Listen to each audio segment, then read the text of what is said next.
Muchas personas que padecen ansiedad, pues muchas veces no se sienten precisamente entendidas y eso aumenta hasta cierto punto la dificultad para poder avanzar en sus procesos. Hoy lo que vamos a contar son esos errores que se cometen cuando hablamos de ansiedad y que cómo esos errores, que a veces son nefastos, pueden influir también en cómo podemos avanzar nuestra relación con la ansiedad. Hoy vamos a tratar de aprender a cambiarlos para dejar de tener dos problemas en lugar de uno.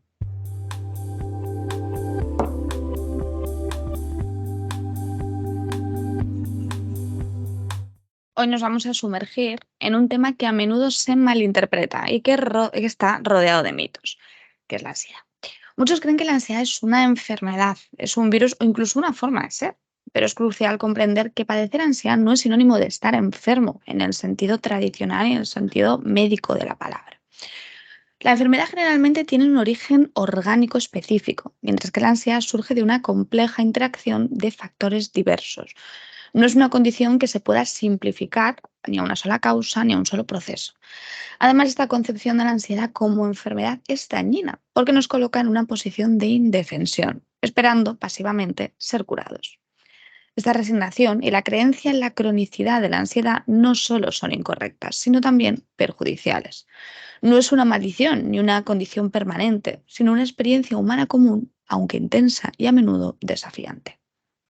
La ansiedad etiquetada como una enfermedad lleva a muchos a experimentarla precisamente como una especie de debilidad o como un fallo personal. Y no es raro encontrar personas que sienten vergüenza precisamente por esos trastornos de pánico o las obsesiones que puedan tener, o el TOC o el TAG.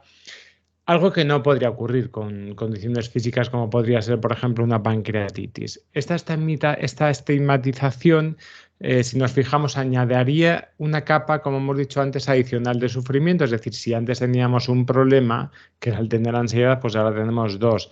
Ahora tenemos el problema de no poder tener ansiedad.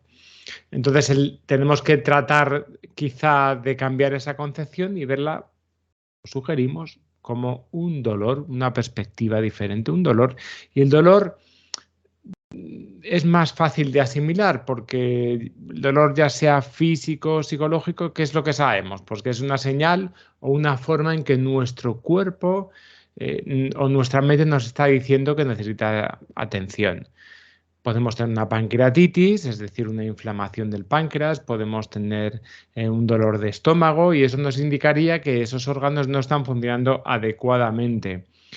Y en el caso de la ansiedad, ¿qué es? Pues podríamos hablar casi, si os fijáis, como una especie de dolor emocional. Nos está diciendo que hay algo en nuestra conducta, en nuestros pensamientos, en nuestras emociones que no está siendo gestionado adecuadamente. Tenemos que ver que el dolor y que este dolor emocional que puede ser la ansiedad no está ahí para amargarnos la existencia, sino para indicarnos que no estamos gestionando adecuadamente, como hemos dicho, estos factores. En vez de verla como un enemigo a combatir, en vez de asumir todo esto como si fuese una especie de guerra, pues podríamos verlo como una señal precisamente para poder entender mejor nuestras emociones y cómo interactuamos con nuestro entorno. Entender la ansiedad como una respuesta emocional o psicológica y no como una característica de nuestra personalidad, básicamente porque es mentira, esto es fundamental. Decirnos a nosotros mismos que somos ansiosos, como si fuera una parte intrínseca de nuestro ser, es limitante y a menudo es falso. La ansiedad es más bien, como decía Rubén, una respuesta a ciertas situaciones, a ciertos pensamientos o ciertas conductas. Y es algo que podemos aprender a gestionar y a modificar. Esta visión nos permite abordar la ansiedad de una manera mucho más saludable, mucho más constructiva y mucho más realista. Nos permite despojarla de ese halo místico o maldito y verla como algo manejable y en muchos casos también como algo temporal. En lugar de resignarnos a una vida marcada por la ansiedad, podemos aprender estrategias y técnicas para gestionarla de manera efectiva. Y aquí es donde entra en juego la importancia de cambiar nuestras creencias paralizantes por creencias más adaptativas. En lugar de ver la ansiedad como una enfermedad o un defecto del carácter, podemos empezar a verla como un dolor informativo, una señal que nos indica áreas de nuestra vida que requieren atención y cuidado. Al hacerlo, podemos comenzar a tomar medidas proactivas para mejorar nuestra salud emocional y nuestra salud mental. Recordemos que la ansiedad no es una debilidad de carácter ni una condición crónica inevitable. Con el conocimiento y las herramientas adecuadas podemos aprender a vivir de una manera más equilibrada y más satisfactoria.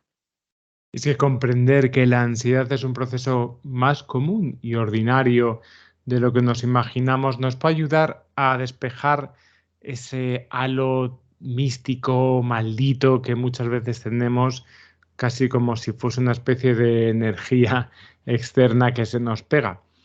Nos permite verla de esta manera como algo más humano, algo más manejable y en muchos casos temporal. En lugar de resignarnos a una vida marcada por la ansiedad, pues podemos aprender estrategias y técnicas para poder gestionar precisamente aquello que me genera ansiedad de una manera, efectiva. Es importante entender que la ansiedad no es una forma de ser, sino es una forma de estar. Es decir, nosotros no hemos nacido ansiosos, aunque podamos tener ciertas predisposiciones genéticas, como hemos estado viendo últimamente en algunos de los programas, como los PAS, etcétera, etcétera. Pero sí que tenemos que entender que, bueno, pues al decirnos que somos algo, pues de alguna manera también nos estamos condenando. En lugar de eso, tenemos que aprender a entender que estamos teniendo ansiedad. Estamos pasando por un proceso de ansiedad. Y esto es una forma también diferente de mirarlo. Este cambio de perspectiva va a ser fundamental para para poder quitarnos ese estigma de la ansiedad y para poder acercarnos a ella quizá de una manera un poquito más compasiva y más eficaz. Decir que no estás poniendo de tu parte es una de esas expresiones dañinas para una persona con ansiedad y con depresión. Imagina tener fiebre tan agotadora que levantarse de la cama es una odisea. Ahora imagina que te urge ir a una fiesta, diciéndote que no te esfuerzas lo suficiente. Es la realidad invisible de alguien que está padeciendo un problema ansioso o un problema con la depresión. No es una enfermedad ni es un problema visible, pero el sufrimiento es real, es profundo y a menudo incomprensible para los demás. Las personas con problemas no están enfermas en el sentido convencional, pero su dolor es tan real como cualquier enfermedad física. No pueden simplemente poner de su parte para superar desafíos. Necesitan tiempo, comprensión y apoyo para enfrentar la vida a su propio ritmo. Efectivamente, sí que se van a tener que hacer cambios si queremos encontrarnos de otra manera, pero eso no tiene que ver con fuerza de voluntad al uso, ¿no? Como la solemos enfrentar, ni con tener muchas ganas, sino con emprender buenas estrategias y entender que esas estrategias se van a poder llevar a cabo también atravesando el propio dolor. Aunque la acción, perdona, y el movimiento pueden ser terapéuticos, es crucial también adoptar un enfoque gradual. Ayudar a la gente a establecer metas alcanzables es clave. Es importante no presionar ni tampoco juzgar. Si no sabemos cómo ayudar, a veces el mejor apoyo es simplemente estar ahí, sin opinar y ofrecer un espacio seguro y un espacio comprensivo, Rubén. Otra expresión que tampoco nos va a ayudar y que no vamos a gestionar adecuadamente la ansiedad, sobre todo si nos la dicen o si se lo decimos a alguien, no va a ayudarle, es decir que solamente estás queriendo llamar la atención. Y eso es una respuesta inútil para una persona con ansiedad o depresión. ¿Por qué? Porque a menudo es una respuesta simplista que se basa o que está tratando de colocar solamente una cara o está realizando una visión muy monolítica de lo que puede significar pasar por un proceso de ansiedad. La realidad es que las personas, actúan muchas veces basándose en su conocimiento y capacidades que tienen en ese momento. La mayoría de las personas buscan destacar precisamente por talentos y por virtudes, no por las luchas y sus sufrimientos. Cuando alguien parece buscar atención, podría ser una forma o la forma que esas personas pueden entender que es pedir ayuda o a lo mejor muchas veces no han encontrado aún esa manera de ayudarse a sí mismos. Así que esa respuesta puede ser una respuesta que tiene que ver con que a lo mejor no tenemos otros recursos o no hemos aprendido otros recursos. Etiquetar a alguien como que está queriendo llamar la atención no solamente es injusto, sino que también perpetúa ese estigma que está asociado a la salud mental. En lugar de juzgar, deberíamos esforzarnos quizá por entender cuáles son las razones que están detrás de sus acciones. A menudo hay emociones, pues eso, no expresadas, hay inseguridades, hay necesidades no satisfechas, y enfocarse exclusivamente en esa supuesta búsqueda de atención sin considerar las causas subyacentes no ayuda a la persona precisamente a superar sus desafíos emocionales. Y bueno, pues hasta aquí el vídeo de hoy. Si os ha gustado, pues ya sabéis, podéis seguirnos, podéis suscribiros y podéis tener acceso a todos los vídeos que estamos realizando en este canal. Así que nada más, nos vemos en el siguiente programa. Hasta el próximo. Hoy vamos a hablar de esto que llaman el síndrome de Barbie, que también se llama atelofobia, o vaya, el miedo de toda la vida a ser imperfectos. ¿El miedo al fracaso te paraliza? ¿Evitas situaciones porque temes que no cumplan con tu ideal de perfección? Si estos temores resuenan contigo, al igual que con nuestra icónica Barbie, te invito a profundizar en este tema con nosotros. Bueno, pues si te reconoces, o primero vamos a ver si te reconoces de un poco dentro de los cánones de este llamado síndrome. Bueno, Cris y yo siempre decimos que esto de síndromes, pues no es del todo veraz, porque si acaso esto que llamamos del síndrome de Barbie o telefobia no tiene ninguna nosología científica, pero nos sirve para entender mejor la realidad. Y para eso sirve estas cosas que hablan de los síndromes, para que tengamos un lenguaje común. Pero vamos a ver si te reconoces con esto. Vamos a hacer 10 preguntas, a ver si te suenan.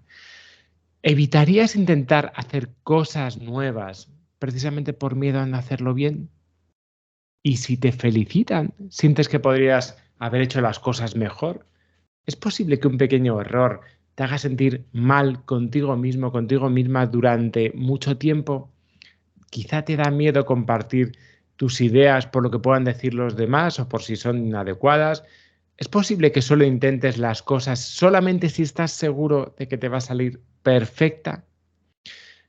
¿Es posible que también pienses en no cometer más errores y piensas más en no cometer errores que en poder disfrutar de lo que haces? ¿Es posible que también te sientas como si no estuvieses a la altura de los demás?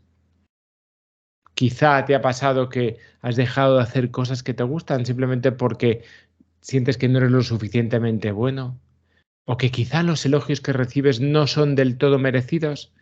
Y si también podemos observar, te da miedo tomar decisiones por si te equivocas, por si has respondido aquí unos cuantos síes, esto no es un test, es solamente una...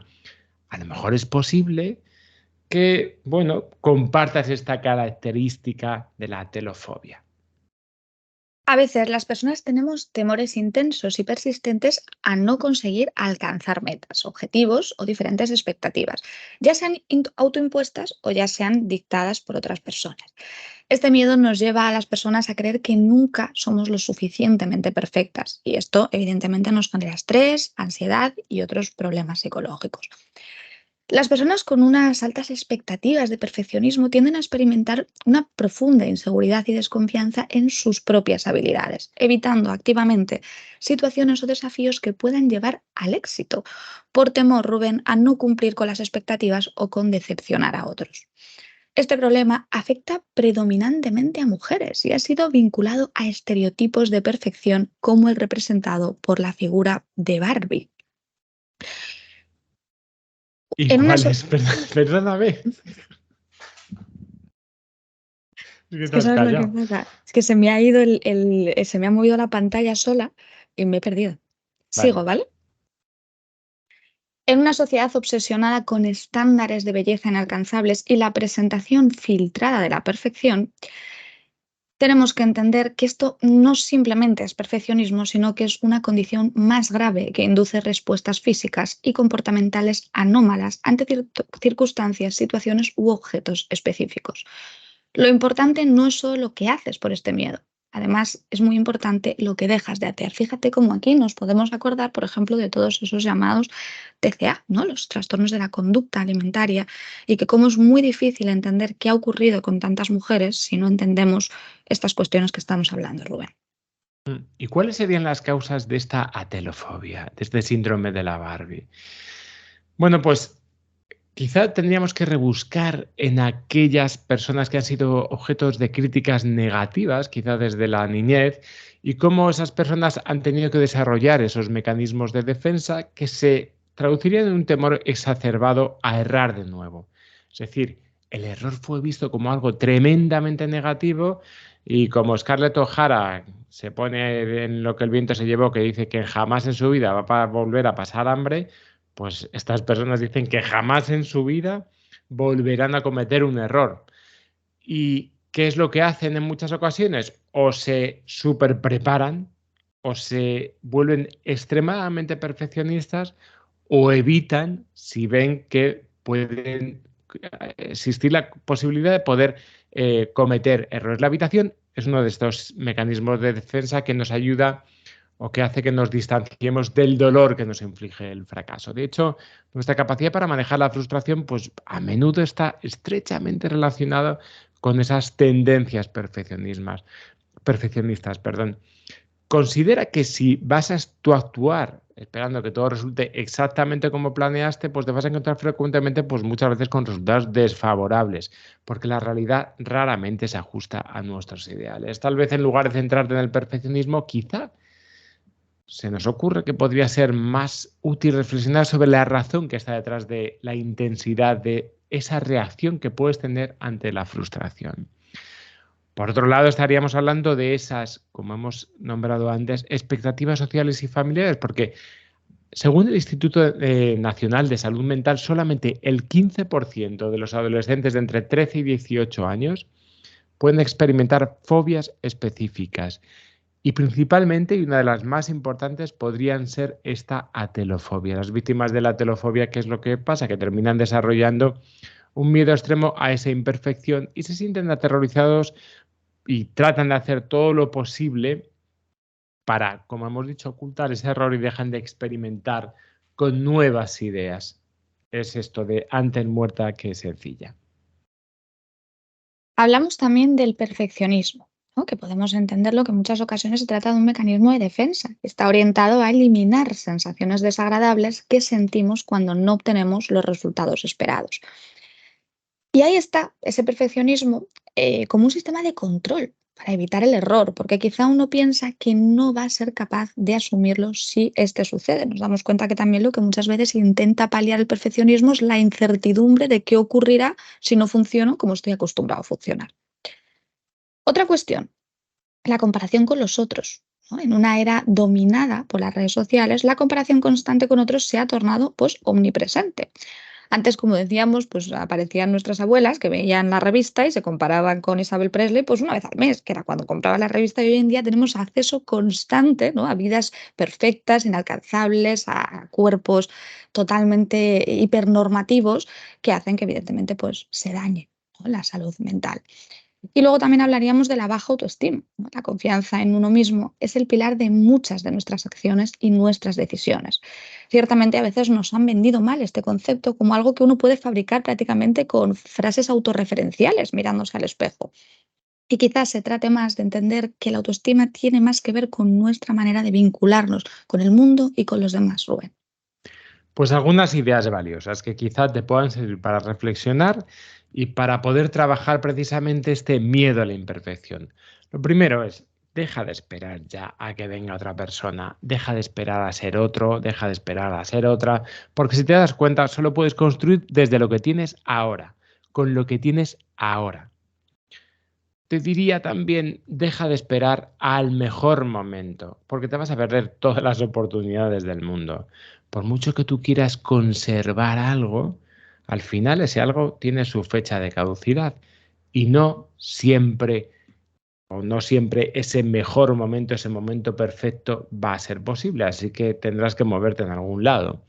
Ten en cuenta que la única persona que probablemente se interponga de verdad, de verdad, de verdad, de verdad en tu camino, sobre todo vas a ser tú misma. Habrá otras personas que se interpondrán, por supuesto, pero casi seguro que nadie como tú y que la mayoría de las veces es muy posible que te niegues con mucha probabilidad tú ante las posibilidades antes de que los otros te las nieguen. Por eso hay que pensar que quizá uno de los elementos que tú tendrás que empezar a trabajar es, bueno, por lo menos yo llevo mi pelota hasta la mitad del campo. Luego lo otro, pues no sabremos, pero hay una parte que tiene que ver contigo, que es con darte esa oportunidad de poder hacer las cosas, con arriesgarte a poder probar o a experimentar. Observa también tu diálogo interno. Si estás diciendo todo el rato que deberías hacer esto, esto, otro, podrías estar estableciendo muchas perspectivas rígidas para ti mismo, para ti misma.